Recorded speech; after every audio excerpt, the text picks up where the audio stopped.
Infonia uhuni fefefe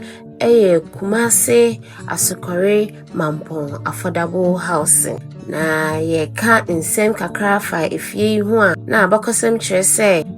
dan a wo share ase wo afi 2006 na nipa won sika isa anase na wontumi han dan ana wosi sa dan ema won na nipa titiru a wo de sa dwumadie edi juma ye mampani dada John Ajikum Kufo na chrise ono na share sa dwumadie fefefe ase se drone no kosro sa hwesene edan no da ho fefefe efia ho nyina ye ne wa hyehye se be ma busua biara enya baabi a obefre no one day ewo Kumasi hanim se edan ya wa hyehye edan a anyinam kanea pa asetina pa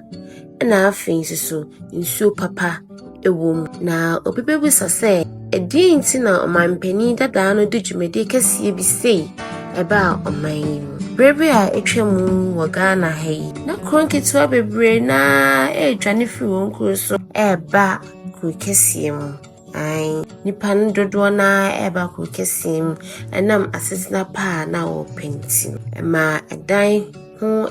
den pa Kumasi hanim sei na esanse na asetina mu ye denzi no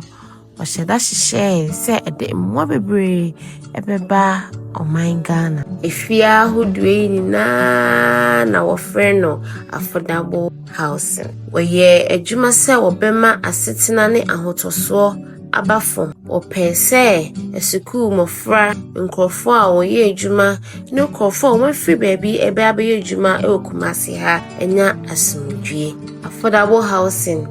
adimpunsuo ene noma pa aba oman Ghana mu bebre afen so amankutamudie aboa ara ye sansen fa kitwe bi na maka fasa edan fefefe mano esi shenenso na sa kai